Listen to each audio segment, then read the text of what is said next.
Bonjour à toutes et à tous. Voici un exemple de construction d'un exposé de 5 minutes concernant un candidat possédant un master en informatique et en reconversion professionnelle. Comme pour le premier exemple, ce n'est pas un modèle, mais il est fait pour vous inspirer et surtout mieux comprendre les attentes de l'épreuve et donc du jury. Bien entendu, je me suis encore inventé une nouvelle vie. Je vais également me chronométrer. Voici les préconisations pour votre diction. Vous devez ralentir votre débit, ouvrir un tout petit peu plus la bouche, ça va vous permettre d'avoir une meilleure articulation parce que le fond compte, mais la forme également. Dans un premier temps, je vais présenter quelques éléments de mon parcours universitaire et professionnel. Certains figurent sur ma fiche de renseignement et seront développés, d'autres seront ajoutés.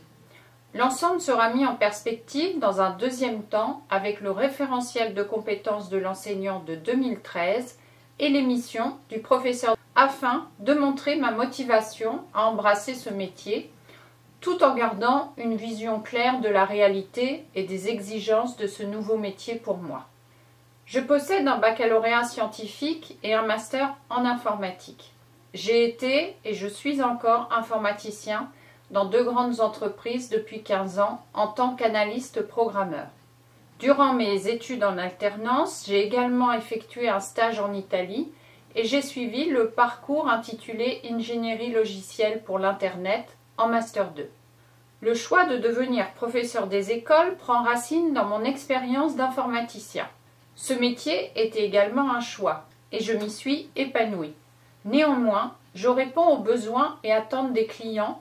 Cela me demande d'être créatif ensuite, d'analyser et de rendre un programme aux clients.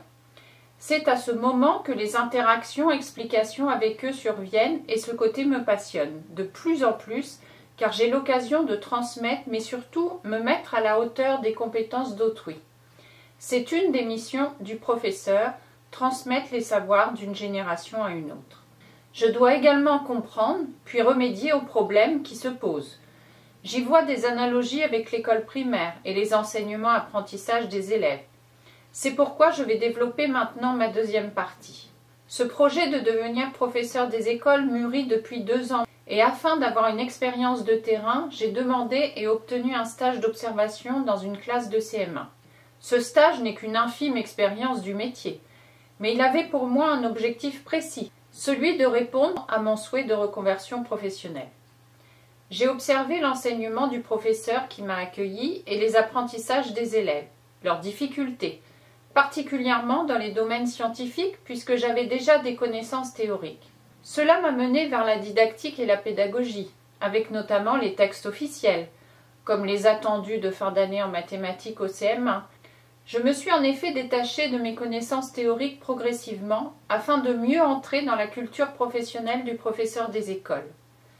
Comme la classe accueillait 3 élèves à besoins éducatifs particuliers, j'ai également commencé à me former en lisant sur Eduscol le dossier « Le service public de l'école inclusive ».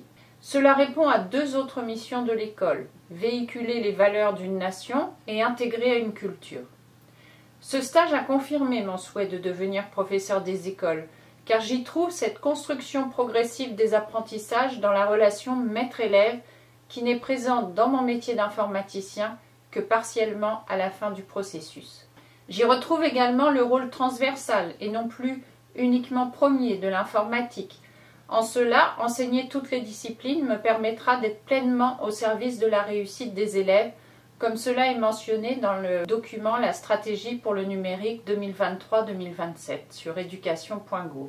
Mon métier est aussi un point d'appui à certaines compétences du référentiel de 2013, comme la compétence 8, utiliser une langue vivante. Je maîtrise l'italien, même si ce n'est pas une langue très développée à l'école primaire, cela peut contribuer au développement d'une compétence interculturelle chez les élèves.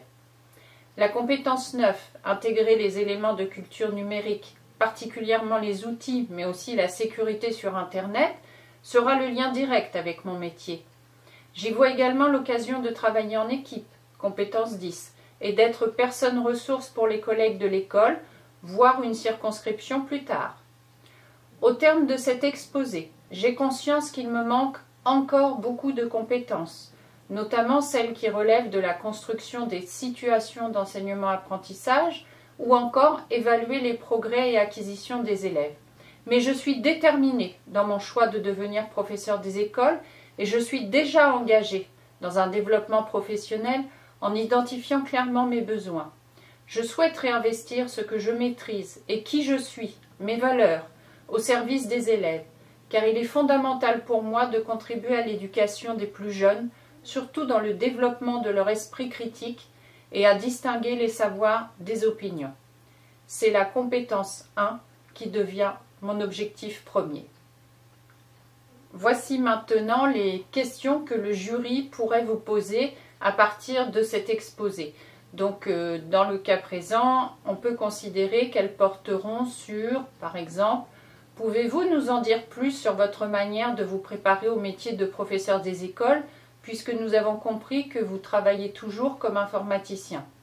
Vous avez évoqué les missions du professeur des écoles. Pouvez-vous nous les redonner? Que recouvre l'expression élève à besoins éducatifs particuliers? Qu'avez-vous retenu du dossier le service public de l'école inclusive que vous mentionnez dans votre exposé? Quels outils informatiques pouvez-vous utiliser avec les élèves dans une classe, etc. C'est vraiment ce que vous écrirez et ce que vous direz dans votre exposé qui va influencer les premières questions du jury. Donc pensez-y, anticipez et maîtrisez les réponses.